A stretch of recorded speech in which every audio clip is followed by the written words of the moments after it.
পাশে মানুষের সাথে আমরা আছি এই বাংলাতে। আপনারা দেখছেন সংবাদ শিরোনাম। দেখলেন তো অনেক কিছু, এবার দেখুন নতুন কিছু। নমস্কার, আমি প্রাচী। আপনারা দেখছেন সংবাদ শিরোনাম। একদম শিয়রে লোকসভা নির্বাচন, রাজনৈতিক দলগুলির প্রচার এখন তুঙ্গে। উত্তর দিনাজপুরে মুখ্যমন্ত্রীর সভার পাশাপাশি সভা করলেন বিরোধী দলনেতা শুভেন্দু অধিকারীও। এই দিন রায়গঞ্জের হেমতাবাদের সভা থেকে তিনি রাজ্য সরকারকে নানানভাবে আক্রমণ করেছেন।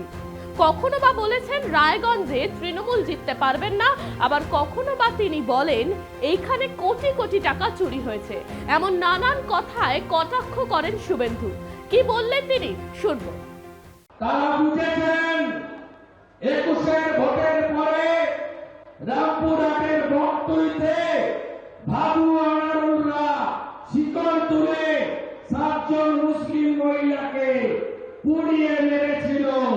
2 মাস আগে গার্ডেন রিচে পুকুরের উপর 5 তলা বেআইনি বিল্ডিং চাপা পড়ে চাচা ফিরাদ হাকিম মারা যায়নি।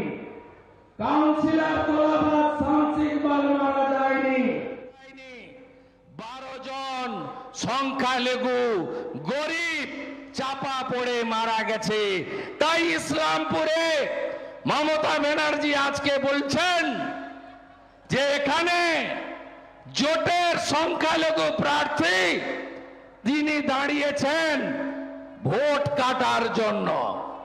মমতা ব্যানার্জিকে আমি বলি, আপনি যেদিন গনি খান চৌধুরীর বিরুদ্ধে প্রার্থী দিয়েছিলেন, গোলাম ইয়াজদানির বিরুদ্ধে প্রার্থী দিয়েছিলেন, গোয়াতে, ত্রিপুরাতে, মেঘালয়ে প্রার্থী দিয়েছিলেন, কিসের জন্য? ভোট কাটার জন্য না জেতার জন্য?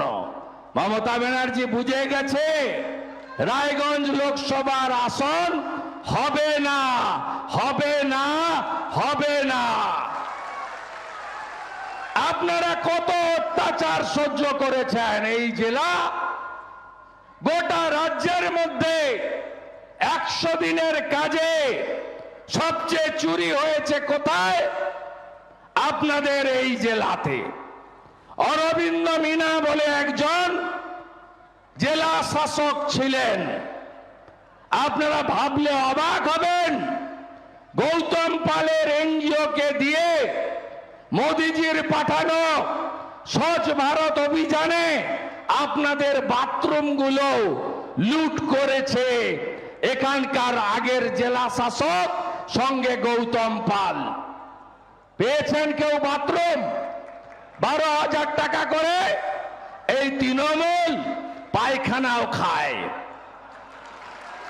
আপনাদের এখানে যিনি হাফ এমএলএ আছেন, 21 সালের ভোটে কি বলেছিল মমতা ব্যানার্জি এই মাঠে দাঁড়িয়ে? কলেজ দেব, হয়েছে? তোমার দেখা নাই রে, তোমার দেখা নাই, তাই তো? ফায়ার ব্রিগেড দেব, হয়েছে? হয়নি। উল্টো দিকে এই হাফ মন্ত্রীর স্ত্রী, তিনি 100 দিনের কাজে প্রধান হিসেবে চুরি করে গোটা পশ্চিমবঙ্গে রেকর্ড করেছেন। এর বদলা আপনাদের নিতে হবে।